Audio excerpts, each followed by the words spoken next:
Hello दोस्तों, आपका स्वागत है आपके अपने यूट्यूब चैनल पर। दोस्तों, जो आज का हमारा टॉपिक है वो है सॉल्यूशंस अर्थात विलयन, जो कि बोर्ड एग्जामिनेशन की दृष्टि से मोस्ट इम्पॉर्टेंट है। इस चैप्टर से कम्पिटिटिव एग्जाम में भी काफ़ी क्वेश्चन पूछे जाते हैं। तो दोस्तों, आप लोग हमारे वीडियो में अंत तक बने रहिए ताकि आप लोगों को इस विलयन से संबंधित एक एक टॉपिक बढ़िया से समझ में आ सके। तो आइए सबसे पहले समझ लेते हैं कि सॉल्यूशंस क्या होता है। Solution is a homogeneous mixture.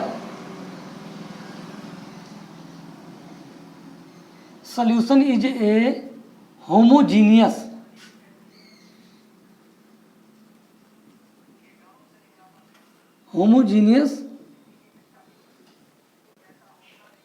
Solution क्या होता है? होमोजीनियस मिक्सचर होता है। या सॉल्यूशन को ऐसे भी डिफाइन कर सकते हैं कि दो या दो से अधिक पदार्थों के समांगी मिश्रण को, होमोजीनियस मिक्सचर को विलयन कहते हैं।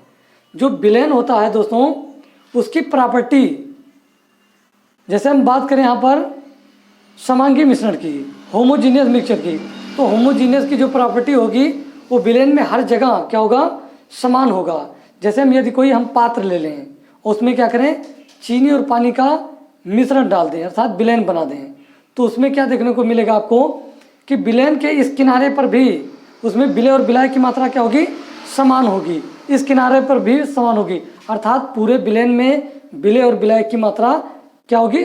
समान होगी। जैसे हम यदि इस कोने से, जैसे पात्र के इस कोने से उसमें से 10 ml क्या करें? 10 ml सॉल्यूशन निकाल लें, तो उसमें जो मॉलिक्यूल्स की संख्या होगी 10 ml में इस कोने की, वो समान होगी। और इस कोने पर निकाल लें तो 10 ml में जितने मॉलिक्यूल्स की संख्या इस कोने पर होगी, इस कोने पर भी 10 ml में मॉलिक्यूल्स की संख्या क्या होगी? उतने ही होगी। तो अर्थात आपको क्या मिला? विलयन में विलय और विलायक की मात्रा क्या मिली? दोनों में समान मिली। तो दोस्तों, जो हमारा विलयन होता है वो दो चीज़ों से मिलकर बना होता है। ये पहले समझते हैं। जो विलयन होता है दो चीज़ों से मिलकर बना होता है।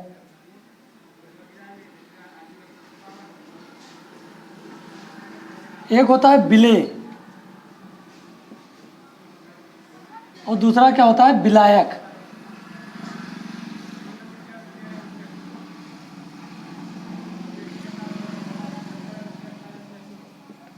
सॉल्यूट और सॉल्वेंट। तो आइए सबसे पहले समझ लेते हैं कि विलेय क्या है और विलायक क्या है। कोई हम सॉल्यूशन लें, जैसे चीनी और पानी का सॉल्यूशन ले लें, तो चीनी और पानी में जिसकी मात्रा ज़्यादा रहेगी, जिसकी मात्रा दोस्तों क्या रहेगी? ज़्यादा रहेगी, उसको हम क्या कहेंगे? विलायक कहेंगे। जिसकी मात्रा ज़्यादा रहेगी उसको विलायक कहेंगे, और जिसकी मात्रा कम होगी उसको हम क्या कहेंगे? विलेय कहेंगे। जैसे यदि हम चीनी ले लें और क्या ले लें? पानी ले लें, तो चीनी और पानी मिलकर क्या बनेगा? शरबत बनेगा। तो आप लोग जब शरबत बनाते हैं तो उसमें कम मात्रा में क्या डालते हैं? चीनी डालते हैं। तो चीनी क्या रहता है? कम मात्रा में रहता है। तो जो कम मात्रा में रहेगा वो क्या होगा? विलेय होगा, और जो ज़्यादा मात्रा में रहेगा उसको क्या हम कहेंगे? उसको हम विलायक कहेंगे। जैसे हमें एग्जाम्पल के लिए ले लेते हैं एथिल एल्कोहल का। जैसे एथेनॉल का हम ले लें, एथेनॉल का 10% विलयन ले लें। एथेनॉल का 10% विलयन, इथेनॉल का क्या ले लें? 10% इथेनॉल का विलयन ले लें, तो उसमें वाटर कितना परसेंट होगा? 90%। 90% क्या होगा? जल होगा। तो इसमें 10% क्या इथेनॉल है और 90% क्या है? वाटर है। तो जो कम मात्रा में रहेगा, ये 10% इथेनॉल क्या होगा? इसमें ये हो जाएगा विलेय, और यहाँ पर जो ज़्यादा मात्रा में रहेगा अर्थात जल, तो ये क्या हो जाएगा? विलायक हो जाएगा। और यदि हम इथेनॉल को 60% ले लें, इथेनॉल को कितना परसेंट ले लें? 60% इथेनॉल को ले लें, और तो इसमें वाटर कितना परसेंट होगा? 40% होगा। 40% क्या होगा? वाटर होगा। तो इसमें मात्रा किसकी ज़्यादा है? एथेनॉल की मात्रा ज़्यादा है तो एथेनॉल क्या हो जाएगा, ये विलायक हो जाएगा, ये विलायक हो जाएगा। एक कम मात्रा में क्या हो जाएगा, ये विलेय हो जाएगा। तो मैंने क्या बताया, कोई भी सोल्यूशन ले उसमें जिसकी मात्रा ज़्यादा रहेगी उसको हम क्या कहेंगे, विलायक कहेंगे, और जिसकी मात्रा कम होगी उसको हम विलेय कहेंगे। यदि किसी कंडीशन में हम एथेनॉल को क्या करें,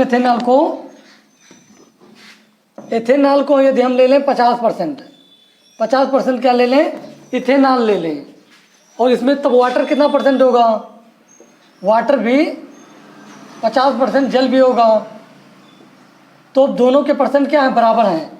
एथेनॉल के परसेंट, एथेनॉल भी 50% है और वाटर भी 50% है। यदि दोनों विलेन की मात्रा क्या हो जाए, समान हो जाए, तो उसमें हम क्या कर सकते हैं, किसी को भी विलेय और विलायक मान सकते हैं। इसमें चाहे वाटर को विलेय मान लें और चाहे जल को विलेय अपने हिसाब से मान सकते हैं। अब आइए दोस्तों समझते हैं कि सॉल्यूशन के प्रकार कितने होते हैं। आइए दोस्तों समझ लेते हैं कि विलेन के प्रकार, विलेन कितने प्रकार के होते हैं, टाइप्स ऑफ सॉल्यूशन। विलेनों के प्रकार, टाइप्स ऑफ सॉल्यूशन, अवयवों की मात्रा के आधार पर, on the basis of quality of component के आधार पर विलेन निम्न प्रकार के होते हैं। आइए सबसे पहले समझते हैं कि तनु विलेन और सांद्र विलेन क्या होता है।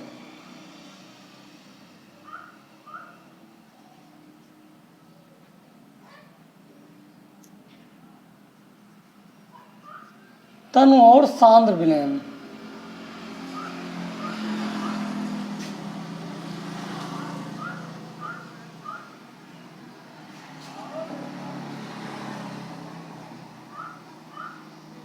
Dilute and concentrated solution.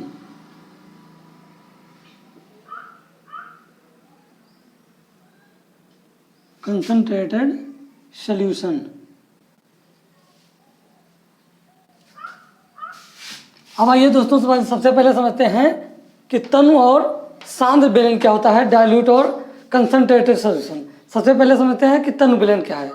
वह विलेन जिसमें विलेय की मात्रा कम हो, विलायक की अपेक्षा विलेय की मात्रा क्या हो, बहुत कम हो, तो उसको हम तनु विलेन कहेंगे। और यदि हम कोई सॉल्यूशन लें और उसमें विलेय की मात्रा अधिक हो और विलायक की मात्रा क्या हो, कम हो, तो उसको हम सांद्र विलेन कहेंगे। जैसे हम ले लेते हैं एग्जाम्पल के लिए चीनी और पानी, चीनी और पानी का विलेन बना लें, चीनी और पानी का विलेन बना लें जिसमें चीनी की मात्रा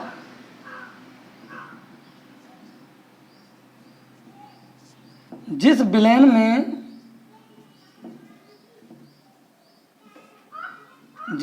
में विलेय की मात्रा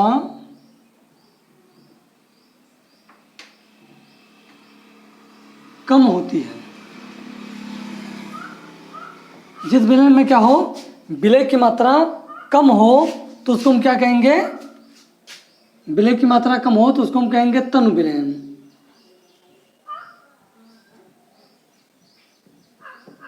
डाइल्यूट सॉल्यूशन कहते हैं। तो चीनी और पानी के मिश्रण में हम चीनी की मात्रा यदि कम रखें तो हमारा वो जो विलेन होगा वह कौन सा विलेन कहलाएगा, तनु विलेन कहलाएगा। और यदि हम पानी और चीनी के मिश्रण में, पानी और चीनी के विलेन में चीनी की मात्रा बढ़ा दें, चीनी की मात्रा क्या कर दें, बढ़ा दें, उसको चाशनी बना दें, तो ऐसा विलेन क्या कहलाएगा, तनु विलेन, सांद्र विलेन कहलाएगा। ऐसा विलेन क्या कहलाएगा, सांद्र विलेन कहलाएगा, जिसमें विलेय की मात्रा ज़्यादा हो जाए। यहाँ पर चीनी की मात्रा क्या हो जाए, चीनी की मात्रा ज़्यादा हो जाए,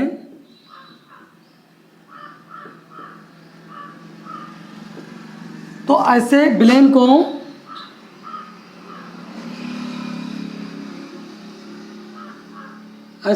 को सांद्र विलेन कहते हैं। सांद्र villain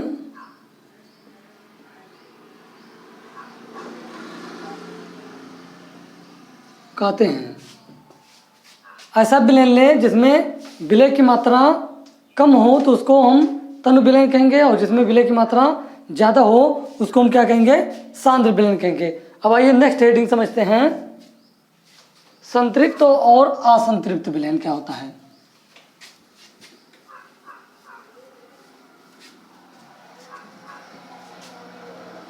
saturated and unsaturated solution, संतृप्त और असंतृप्त, संतृप्त और असंतृप्त विलयन, सैचुरेटेड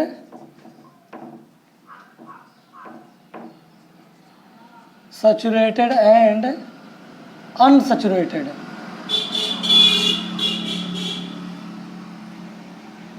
अनसैचुरेटेड सॉल्यूशन। आइए समझते हैं कि संतृप्त विलयन होता क्या है। तो संतृप्त विलयन वह है जिसमें विलय की अधिकतम संभव मात्रा विलयन में घुली हो, उसको हम क्या कहेंगे, संतृप्त विलयन। जैसे हम पानी और चीनी का विलयन ले लें तो उसमें चीनी जो हो वो विलयन में क्या हो, पूर्ण रूप से घुल जाए, तो उसको हम क्या कहेंगे, संतृप्त विलयन कहेंगे। अब आइए समझ लेते हैं कि असंतृप्त विलयन क्या होता है, अनसैचुरेटेड विलयन क्या होता है। तो वह विलयन जिसमें विलय संतृप्त विलयन से कम मात्रा में घुला हो, ऐसा विलयन जिसमें विलय संतृप्त विलयन की अपेक्षा कम घुला हो। जैसे चीनी और पानी का मिश्रण होता है तो उसमें चीनी पूर्ण रूप से ना घुला हो तो उसको क्या कहेंगे, असंतृप्त विलयन कहेंगे। अब आइए समझ लेते हैं अति संतृप्त विलयन। ये पहला नंबर है, दूसरा और तीसरा नंबर। अति संतृप्त विलयन, सुपर सैचुरेटेड सॉल्यूशन,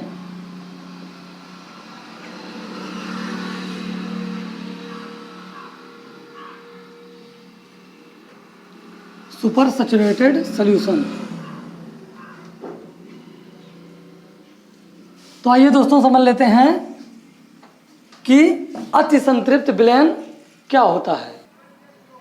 स्थिर ताप पर जब किसी विलय की मात्रा संतृप्त विलयन से अधिक हो जाती है तो उसको क्या कहते हैं, अति संतृप्त विलयन कहते हैं। जैसे आइए एग्जाम्पल के लिए देख लेते हैं कि सोडियम थायोसल्फेट को सावधानी पूर्वक गर्म करने पर या अपने क्रिस्टल जल में विलय होकर अति संतृप्त विलयन बना लेता है, जिसको हम क्या कहते हैं, अति संतृप्त विलयन कहते हैं। तो आइए दोस्तों समझ लेते हैं कि विलायकों की भौतिक प्रवस्था के आधार पर विलयन कितने प्रकार के होते हैं। भौतिक प्रवस्था के आधार पर विलयन कितने प्रकार के होते हैं, 3 टाइप्स के होते हैं। On the basis of physical state of solvents, विलायक की भौतिक प्रवस्था के आधार पर जो विलयन होते हैं वो कितने प्रकार के होते हैं, 3 प्रकार के होते हैं, 3 टाइप्स के होते हैं। ठोस विलयन, द्रव विलयन और गैस विलयन। तो आइए सबसे पहले समझते हैं कि ठोस विलयन क्या होता है। ठोस विलयन वह है ऐसा विलयन जिसमें जो विलायक ठोस अवस्था में हो और विलय ठोस, द्रव एवं गैस तीनों अवस्था में हो सकता है, तो ऐसे विलयन को हम क्या कहेंगे, ठोस विलयन कहेंगे। अब आइए द्रव विलयन की बात कर लेते हैं। यदि ऐसा विलयन जिसमें विलायक द्रव अवस्था में हो तो उसको हम क्या कहेंगे, द्रव विलयन कहेंगे। यदि हम पानी को विलायक मान लें, उसमें कुछ बीज मिलाएं तो उसको ऐसे विलयन को हम क्या कहेंगे, द्रव विलयन कहेंगे। अब आइए समझते हैं गैस विलयन क्या होता है। गैस का विलयन तो ऐसा विलयन जिसमें विलायक हो गैस अवस्था में पाया जाए, और विलय जो हो वो ठोस, द्रव एवं गैस तीनों अवस्थाओं में पाया जाए, तो उसको क्या हम कहेंगे, गैस विलयन कहेंगे। अब आइए दोस्तों समझ लेते हैं अवयवों की भौतिक अवस्था के आधार पर विलयन।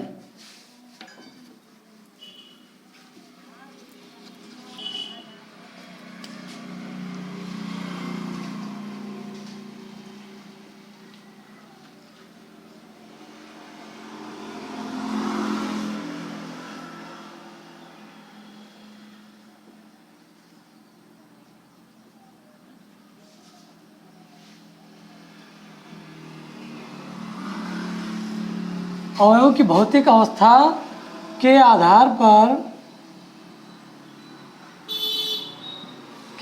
पर विलयन।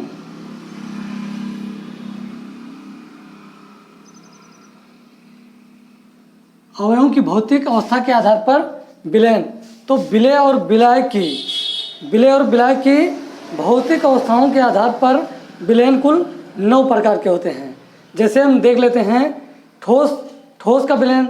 तो ठोस 3 प्रकार का विलयन बनाएगा। ठोस का ठोस में विलयन, ठोस का द्रव में विलयन और ठोस का गैस में विलयन। यदि हम द्रव की बात करें तो द्रव विलयन भी 3 टाइप्स के विलयन बनाएंगे। द्रव का ठोस में विलयन, द्रव का गैस में विलयन, द्रव का द्रव में विलयन। ऐसे इसी प्रकार गैस भी 3 टाइप का विलयन बनाएगा। गैस का गैस में विलयन, गैस का द्रव में विलयन और गैस का ठोस में विलयन। इस प्रकार विलयन कितने प्रकार के होते हैं? 9 प्रकार के होते हैं। आइए दोस्तों, आपको एक ही ट्रिक में बताएंगे। आपको 9 प्रकार के विलयन एक ही ट्रिक में पूरा तैयार हो जाएगा। तो आइए स्टार्ट करते हैं। जैसे ठोस, तो ठोस के भी 3 टाइप होते हैं। ठोस भी 3 प्रकार के होते हैं। ठोस का ठोस में विलयन, ठोस का ठोस में विलयन और ठोस का द्रव में विलयन और ठोस का गैस में विलयन। इसी प्रकार द्रव भी 3 टाइप्स के होते हैं। द्रव का ठोस में विलयन,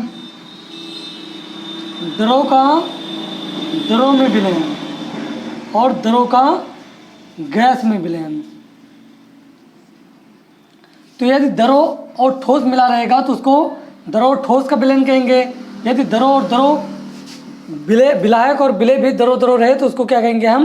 द्रव और द्रव का विलयन। यदि द्रव गैस रहे तो उसको द्रव गैस का विलयन कहेंगे। इसी प्रकार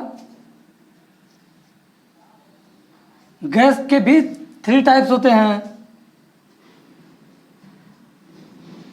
गैस का विलयन, गैस ठोस का विलयन और गैस द्रव का विलयन। तो आइए दोस्तों समझ लेते हैं विलयन के प्रकार। तो कुल विलयन कितने प्रकार के होते हैं? 9 प्रकार के होते हैं। इस प्रकार ठोस का ठोस में विलयन। ठोस का ठोस में विलयन क्या होगा? जैसे सोने में तांबा, सोने में तांबा का क्या होता है? मिक्सचर रहता है, विलयन रहता है। तो उसको हम कौन सा विलयन कहेंगे? ठोस का ठोस में विलयन कहेंगे। इसी प्रकार ठोस का द्रव में विलयन, तो ठोस का द्रव में विलयन। चीनी और पानी का विलयन। चीनी क्या होता है विलयन में? चीनी ठोस अवस्था में पाया जाता है और पानी क्या होता है? द्रव में पाया जाता है। तो ये कौन सा विलयन होगा? ठोस का द्रव में विलयन। इसी प्रकार ठोस का गैस में विलयन। कपूर में वायु, तो कपूर किस अवस्था में पाया जाता है? कपूर ठोस अवस्था में होता है और वायु क्या होता है? गैस अवस्था में होता है। तो ये क्या हो जाएगा? ठोस का गैस में विलयन। धूल के कण, जैसे धूल में क्या होता है? धूल के कण पाए जाते हैं। तो जो धूल में कण होते हैं वो ठोस अवस्था में पाए जाते हैं और उसमें वायु पाई जाती है, वो किस अवस्था में पाया जाता है? गैस अवस्था में पाया जाता है। तो ये क्या हो गया? ठोस का गैस में विलयन। अब ये समझते हैं द्रव का ठोस में विलयन। तो द्रव का ठोस में विलयन कैसे होगा? जली एक कौन सा एग्जाम्पल है द्रव का ठोस में विलयन का? जैसे गोल्ड में मरकरी, गोल्ड जो हमारा सोना होता है वो क्या होता है? ठोस होता है। और जो मरकरी धातु होता है ये भी धातु होता है लेकिन लिक्विड अवस्था में पाया जाता है। तो ये द्रव हो गया और ये क्या हो गया? ठोस हो गया। तो क्या बना? द्रव और ठोस का विलयन। इसी प्रकार द्रव और द्रव का विलयन, जैसे दोनों अवस्थाएं क्या हों? द्रव हों। जैसे दूध और पानी, तो दूध क्या है? दूध भी द्रव है और पानी भी द्रव है। तो ऐसा विलयन क्या कहलाएगा? द्रव का द्रव में विलयन। जैसे पानी में अल्कोहल, लोग पानी में अल्कोहल क्या होता है? शराब। पानी में अल्कोहल मिलाकर पीते हैं तो पानी और अल्कोहल का विलयन क्या कहलाएगा? द्रव और द्रव का विलयन ये भी कहलाएगा। तो आइए समझते हैं द्रव का गैस में विलयन। तो द्रव का गैस में विलयन क्या होगा? वायु में पानी, आप लोगों ने देखा होगा वायु में क्या रहता है? हमेशा ऑक्सीजन उपलब्ध रहता है, पानी उपलब्ध रहता है। तो पानी किस अवस्था में पाया जाता है? द्रव अवस्था में। और वायु तो जानते ही हैं आप कि गैस अवस्था में पाया जाता है। तो एक किसका एग्जाम्पल है? द्रव का गैस में विलयन का। अब आइए समझते हैं गैस का गैस में विलयन। तो गैस का गैस में विलयन, जैसे वायु में सभी प्रकार की गैसें पाई जाती हैं। हाइड्रोजन, नाइट्रोजन, ऑक्सीजन, तो इन सभी का मिश्रण विलयन क्या कहलाएगा? गैस में विलयन कहलाएगा। जैसे N2 और H2 का विलयन क्या कहलाएगा? गैस में विलयन कहलाएगा। इसी प्रकार आगे देखते हैं गैस का ठोस में विलयन। तो पैलेडियम जो धातु होता है वो क्या होता है? ठोस होता है। तो और हाइड्रोजन गैस क्या होता है? हाइड्रोजन गैस होता है। तो इस प्रकार का विलयन क्या कहलाएगा? गैस में ठोस का विलयन। एट लास्ट है गैस का द्रव में विलयन। गैस का द्रव में विलयन क्या होगा? वाटर क्या होता है? पानी, द्रव होता है। और CO2 क्या होता है? कार्बन डाइऑक्साइड गैस अवस्था में पाया जाता है, तो उसको क्या कहेंगे? गैस का द्रव में विलयन। तो उम्मीद करते हैं दोस्तों कि आपको जितने भी सॉल्यूशन बताए गए होंगे, सॉल्यूशंस के टाइप बताए गए होंगे, आपको निश्चित ही समझ में आया होगा। अगर आपको इसका स्क्रीनशॉट लेना है तो ले लीजिए। उम्मीद करते हैं दोस्तों कि वीडियो आपको समझ में आया होगा। अगर वीडियो समझ में आए तो चैनल को सबसे पहले सब्सक्राइब कीजिए, लाइक कीजिए और ज़्यादा से ज़्यादा अपने दोस्तों में शेयर कीजिए। मिलते हैं नेक्स्ट वीडियो में नए टॉपिक के साथ। तब तक के लिए धन्यवाद।